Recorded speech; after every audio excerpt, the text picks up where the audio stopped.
kwamba kuna mtu anaweza akahukumiwa kwenda jela ilhali kosa lake haliruhusu kwenda jela, lakini kwa kuwa yule ambaye aliyemshtaki ni mtu ambaye ana hadhi ya aina fulani katika jamii, anatumia hadhi yake na anatumia cheo chake kumkandamiza mtu ambaye anatoka kwenye tabaka la chini, na hatimaye anakwenda kumfunga mtu kwa sababu tu ya kumkomesha. Na hivi ndivyo ambavyo kuna mtu anaweza akampendelea ndugu yake katika hukumu kwa sababu tu huyo ndugu yake ni mtu ambaye wanayejuana na wana ukarimu, hata kama ana makosa, lakini ataonekana kwamba yeye ndiyo ameshinda. Sasa Mwenyezi Mungu Subhanahu wa Ta'ala aliposema in kuntum mu'minin, ikiwa ninyi ni waaminio, in kuntum tu'minuna billah, ikiwa ninyi mnamwamini Mwenyezi Mungu Subhanahu wa Ta'ala wal yawmil akhir, na kuamini siku ya mwisho. Maana yake sifa hii imekuja kama sehemu ya kutilia mkazo juu ya wale ambao wanaosimamia hukumu za Mwenyezi Mungu Subhanahu wa Ta'ala kwa waja wake.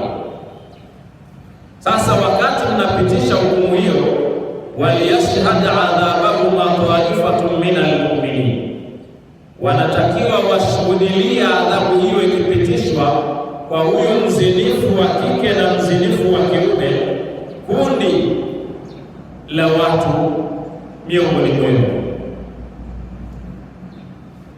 Waliyashhad adhabahuma taifatun minal mu'minin, washuhudilie adhabu hiyo kundi miongoni mwa waaminio, kwa maana ya Waislamu.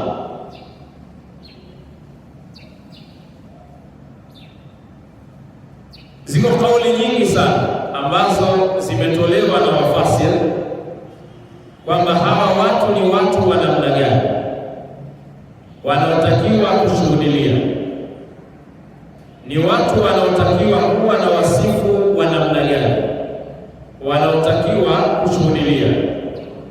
Lakini je, idadi yao wanatakiwa kuwa wangapi?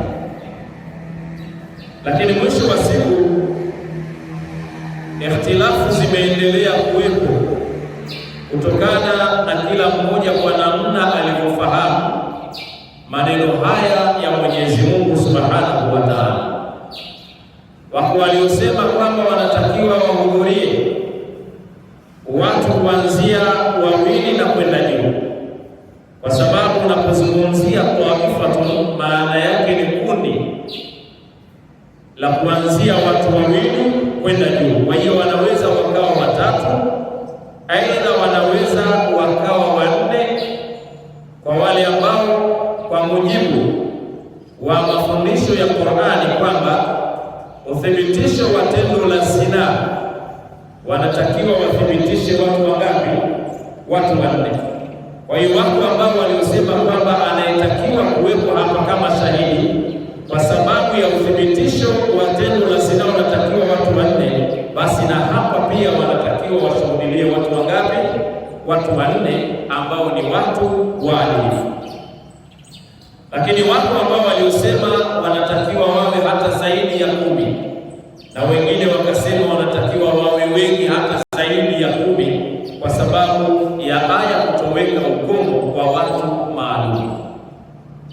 Lakini yote kwa yote, tunachoweza kustafidi ni kwamba wanatakiwa adhabu hii itekelezwe mbele ya watu, ili wengine wachukue sehemu ya mazingatio na mawaidha kwamba iwapo na wao watafanya jambo la namna hii na wakathibitika, basi watapitia adhabu kama adhabu ambayo waliopitia wenzao.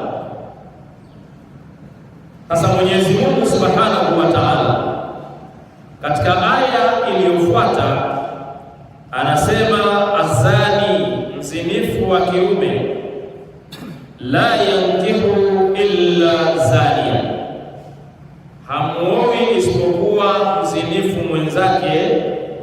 wa kike au mushrikatun au mushrikina. Lakini wazaniatu, na mzinifu wa kike, la yankihuha illa zani, haolewi isipokuwa na mzinifu mwenzake wa kiume, au mushrikun au mushrikina. Lakini wa hurrima dhalika ala almu'minin, jambo hilo limeharamishwa kwa waaminio. Ndugu zangu, Mwenyezi Mungu Subhanahu wa Ta'ala ametufundisha katika aya hii kwamba tabia za binadamu mara nyingi huwa zinapenda kuwa karibu zaidi na watu wengine ambao wanaofanana tabia. Kama katika lugha ya sasa tunasema ndege wapatanao huruka pamoja. Kinyume chake ni kwamba ndege wasiopatana huruka kwa aina tofauti tofauti. Sasa tabia ya maumbile yetu na saikolojia zetu, wakati mtu anapotaka kuoa au kumchagua mwenza ndani ya maisha yake, mara nyingi hutaka kumchunguza na kuwa karibu zaidi na kwenda kuoa yule mtu ambaye tabia zao zinaendana. Ni kama vile ambavyo leo unaona kwamba msanii anataka kuoa msanii mwenzake ambao wanaendana katika tasnia ya sanaa pamoja. Na kama vile mfano mcheza mpira na yeye anataka kwenda kumuoa mcheza mpira mwenzake wa kike au mwigizaji, mara nyingi na yeye hupendelea kumuoa mwigizaji mwenzake. Sasa hivyo ndivyo ambavyo mzinifu, mtu ambaye tabia yake ni kupenda kuzini, kupenda kuyatekeleza haya machafu yakamwingia katika damu, basi huona kwamba mtu pekee ambaye anayepaswa kumuoa ni yule mzinifu mwenzake. Kama vile mtu ambavyo amezoea kunywa pombe au kwenda baa mara kwa mara, basi hupenda kuchagua mtu ambaye amekutana naye wapi? Amekutana naye baa. Kwa sababu gani? Kwa sababu tabia zinaendana. Na hali kadhalika katika jamii ambayo tunayoishi leo, pamekuwa kuna maharibiko makubwa sana ndani ya jamii yetu, ndani ya vijana wetu, hasa vijana wetu wa Kiislamu, hutaka kwenda kuoa wale ambao tayari wamekwisha tengeneza mahusiano nje ya utaratibu alioamrisha Mwenyezi Mungu na Bwana Mtume Muhammad sallallahu alayhi wasallam. Sasa Mwenyezi Mungu Subhanahu wa Ta'ala anatuelimisha katika aya hii kwamba mzinifu wa kiume haowi isipokuwa mzinifu mwenzake wa kike au mshirikina, na mzinifu wa kike haolewi isipokuwa na mzinifu mwenzake wa kiume au mshirikina. Lakini jambo hili na sifa hii ni haramu kwa yule ambaye ni Muislamu, ni haramu kwa yule ambaye moyo wake mutmainun bil iman, umetulia katika imani, kwa maana amemwamini Mwenyezi Mungu Subhanahu wa Ta'ala na kukubali maelekezo na kufuata mafundisho ya Bwana Mtume Muhammad sallallahu alayhi wasallam. Ukiangalia katika sababu nuzuli ya aya hii ili uweze kuifahamu vizuri nini makusudio yake na nini malengo yake na kipi tunachotakiwa kujifunza ndani ya aya hizi mbili. Inasema kwamba kama walivyoelezea baadhi ya mufassiri kwamba baada ya Bwana Mtume Muhammad sallallahu alaihi wasallam kuhama kutoka katika mji wa Makka na kuelekea katika mji wa Madina, wako baadhi ya watu waliokuwa wanaishi walioamua kubaki katika mji wa Makka, ambao walipenda sana kuhama na Bwana Mtume Muhammad sallallahu alaihi wasallam, lakini kutokana na sababu za aina mbalimbali, kwa hiyo wakawa wameshindwa kuhama na Bwana Mtume Muhammad sallallahu alaihi wasallam, jambo ambalo lililopelekea uwepo wao kuendelea kwao kuishi katika mji wa Makka. Waliendelea kuishi katika hali ya utumwa na umateka, kwamba wakawa hawana nafasi ya kufanya lolote katika mji wa Makka, wakawa wakiishi katika hali ya unyonge.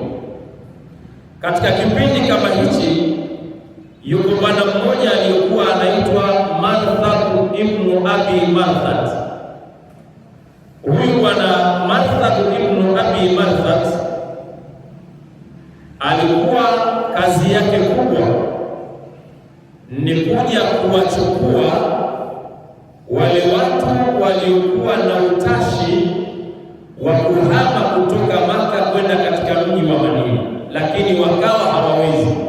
Sasa yeye Marthad ibn Abi Marthad akawa anatumia nafasi hiyo ya kwenda kuwabeba, lakini kama kazi yake maalum ya kuchukua na ujira. Lakini ndani ya ardhi hii ya Makka, katika mji wa Makka, alikuwepo mwanamke mmoja shangigi, ghabii, mwanamke kahaba, ambaye kazi yake ilikuwa ni kufanya biashara za kuuza mwili wake. Kwa maana nyingine, wageni wanapokuja, basi yeye ndiye aliyekuwa anauza mwili wake kama sehemu ya kuwastarehesha na kuwapumzisha. Kahaba ambaye alijulikana kwa jina la Unaq. Sasa siku moja Bwana Marthad ibn Abi Marthad aliingia katika mji wa Makka katika nyakati ambazo kanat as-samau muqmira, mbingu ilikuwa imeng'aa kutokana na mwezi, yaani balamwezi ilikuwa imeng'arisha, mji unawaka kweli kweli. Lakini bwana huyu akakosa wapi pa kufikia, akaenda mpaka kwenye nyumba moja, akawa ameamua kujibanza. Wakati amejibanza, ghafla akamuona Unaq, yule mwanamke kahaba, anapita, lakini hakutaka kumsemesha. Lakini wakati yeye amejibana vizuri, yule mwanamke kahaba Unaq akawa ameona kivuli cha mtu ambacho ni kivuli cha nani? Cha Marthad ibn Abi Marthad. Akawa amesogea, lakini kana kwamba anakipita kivuli kile. Lakini mtu ambaye uliomzoea unakuwa na hisia za kibinadamu kwamba huyu yawezekana akawa ni fulani. Kwa hiyo hisia za kibinadamu zikamwendea huyu mwanamke kahaba ambaye alikuwa anaitwa Unaq. Akaita, sauti nikamtoka, akasema Marthad. Marthad akashindwa kukataa. Kwa nini alishindwa kukataa?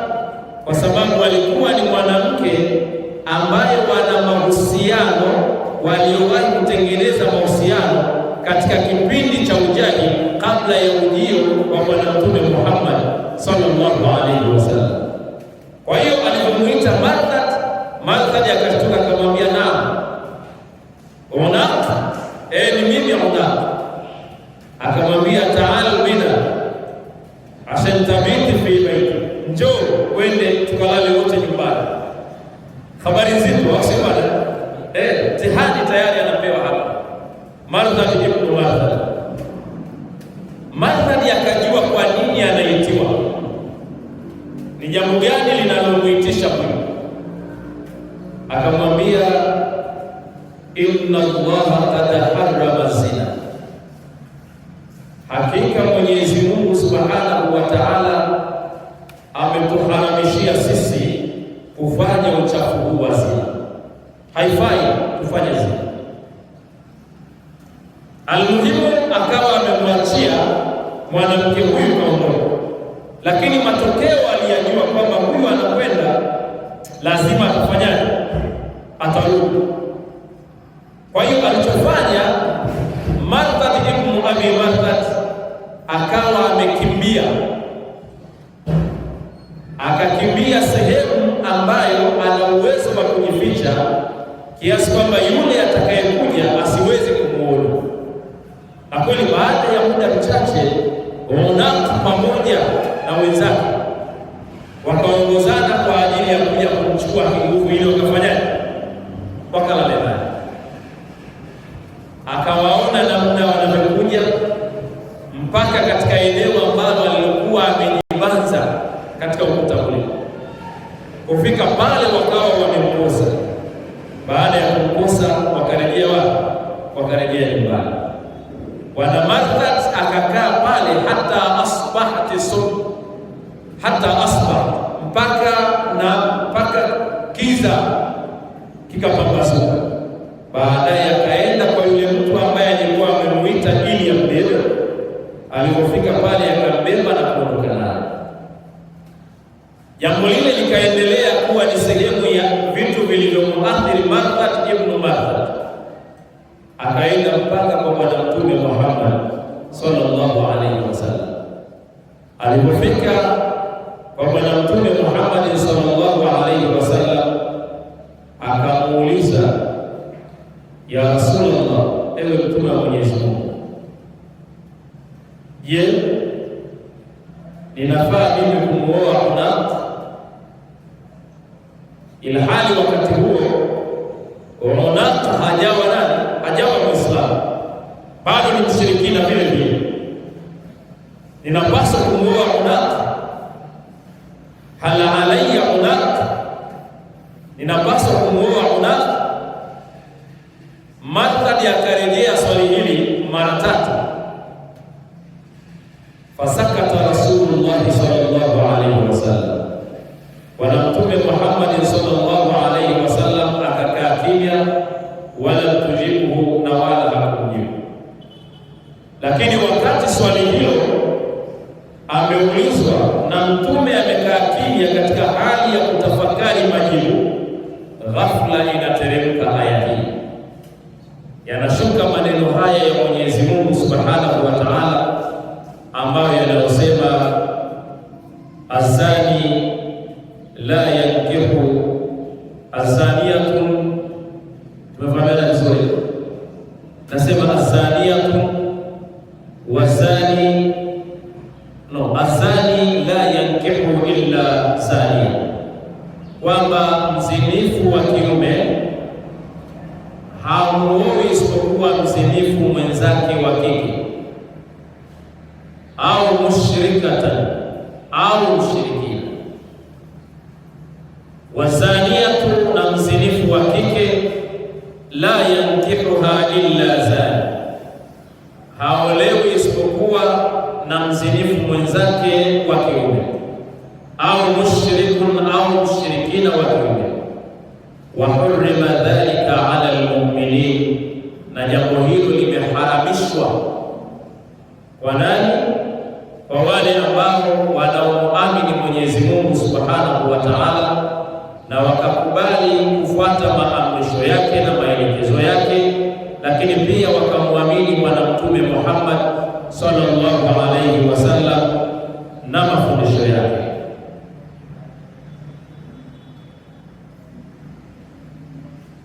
Ndugu zangu,